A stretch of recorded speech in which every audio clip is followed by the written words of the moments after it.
한국 전쟁 당시 20여 개국이 연합군에 참가해서 남한을 도왔습니다. 그 중에서 덴마크는 유일하게 의료를 위한 배를 통해 의료 지원을 한 국가였습니다. 덴마크의 의료선은 유트란디아라 불리는 화물선을 개조한 대형 선박이었습니다. 단 한 척의 배였지만 유트란디아의 활약은 대단했습니다. 가장 많은 의료 지원 인력이 투입되었으며 3년 정도의 파병 기간 동안 약 5천여 명의 부상병들을 치료했으며 병원선에서 사망한 인원이 30명이 채 되지 않을 정도로 훌륭한 의술과 정성 어린 간호활동으로 많은 헌신을 하였습니다. 연합군에 소속되어 있다는 이유로 민간인 치료는 허가되지 않았으나 유트란디아의 선장은 연합사령부를 설득해 민간인을 치료할 수 있는 허가를 받았습니다. 그래서 만여 명이 넘는 민간인을 치료하고 수많은 전쟁 고아들을 돌보는 등 참혹한 전쟁으로 상처받은 한국인들에게 큰 위로가 되었습니다. 전쟁 후에는 유트란디아의 정신을 이어가고자 덴마크 정부를 중심으로 한국에 대형 병원을 세웠습니다. 1968년 이들은 병원을 한국 정부에 기증하고 떠났고 이 병원이 국립의료원의 시초가 되었습니다. 참혹한 전쟁 속에서도 사랑으로 아픔을 치료해준 이웃이 있음을 기억하며 이제 우리가 유트란디아의 정신을 이어받아 어려운 이웃과 나라의 아픔을 치료해줄 수 있어야 할 것 같습니다.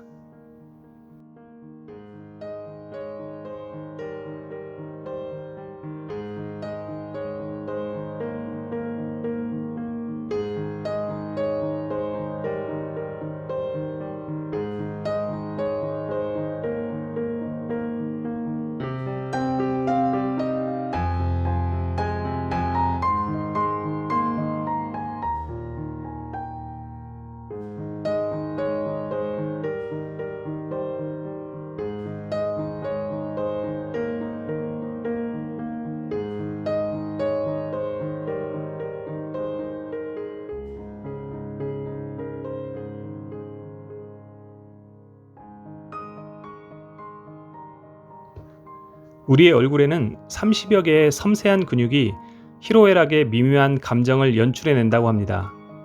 표정 근육이라 불리우는 이 근육은 감정 표현과 의사소통을 위해 진화했습니다. 복잡한 사고와 정서의 변화를 보여주기 위해 얼굴 근육이 발달한 것입니다. 하지만 표정 근육의 운동 능력은 사람마다 많은 차이를 나타냅니다. 감정 표현이 적극적인 사람은 표정 근육이 발달되어 있는 반면에 그렇지 않은 사람은 표정 근육의 운동 능력이 떨어집니다. 그리고 표정 근육은 나이가 들면서 점차 퇴화한다고 합니다. 감정 표현도 어려워지고 근엄한 얼굴로 바뀌어서 점차 데스 마스크로 변해갑니다. 노래 못하는 음치처럼 표정이 무뎌져 버린 표정치가 되어버린다는 것입니다. 표정치의 얼굴은 어둡고 딱딱하고 경직되어 있습니다. 이런 얼굴에는 누군가 쉽게 말을 붙이기 어렵습니다. 그래서 표정치는 밝고 경쾌한 인상을 선호하는 사회생활에도 지장을 주게 됩니다. 하루 15분 입끝을 올리며 표정 근육 운동을 해보십시오. 입끝을 올리면 미소, 긍정, 만족의 모습이 나타날 것입니다. 그러면 아름다운 사고와 명랑한 표정으로 당신의 일상이 밝아질 것입니다.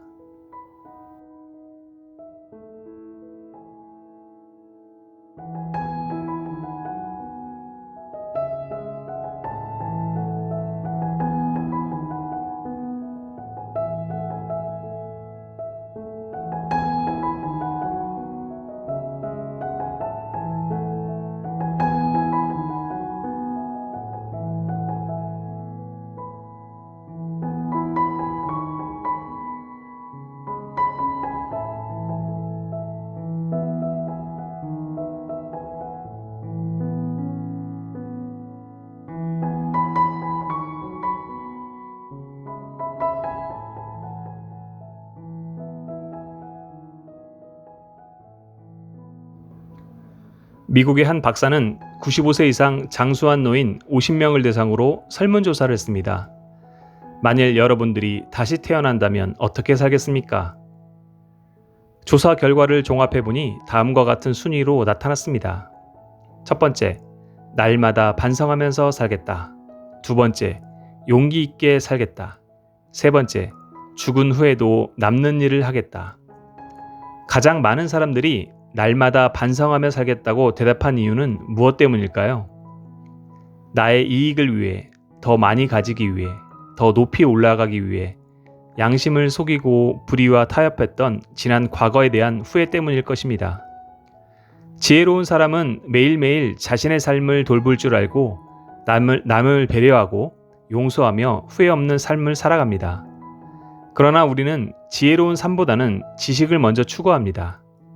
지식이 100만 원의 현금이라면 지혜는 그 돈을 어떻게 쓸 것인가를 의미합니다. 지혜가 없으면 인간은 운전대 없는 자동차와 같이 목적 없는 삶을 살게 합니다.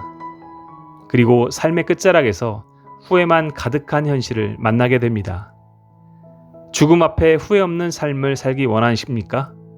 다시 못 올 인생을 후회하기보다 오늘을 지혜롭게 살아가는 것, 그것이 바로 매일 다시 태어나는 삶입니다.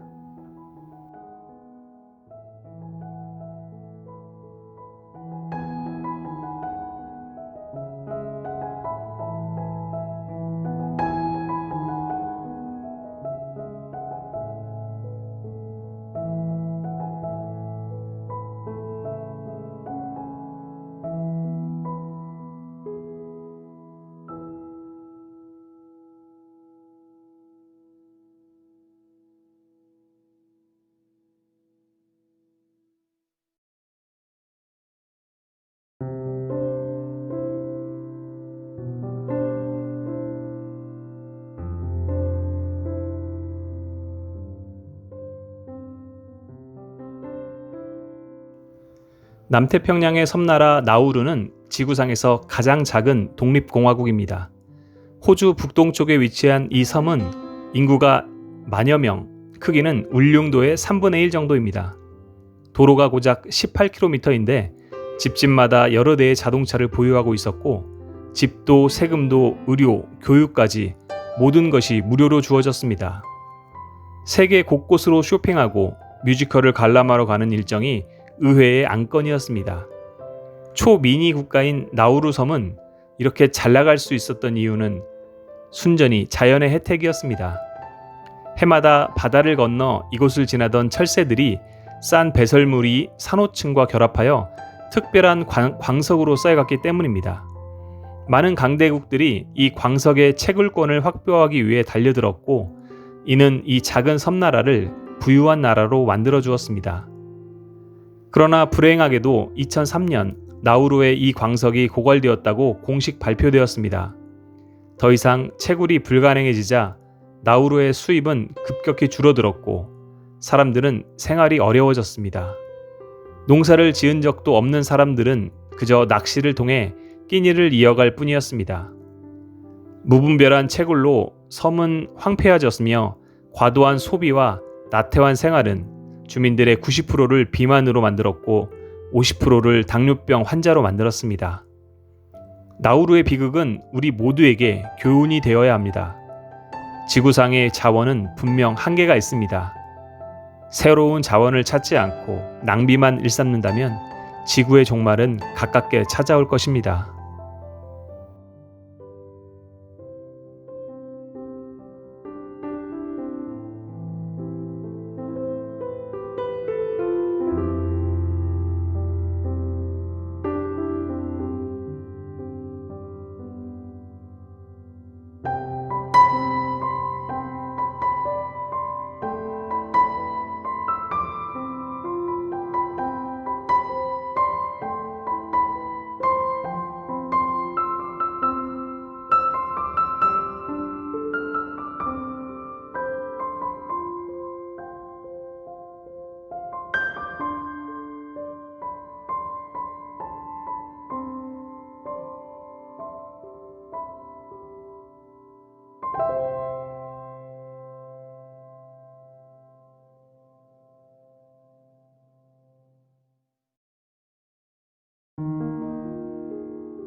나의 눈은 천진한 어린이들의 얼굴과 여인의 눈동자 안에 감춰진 사랑을 한 번도 본 일이 없는 그런 사람에게 주십시오.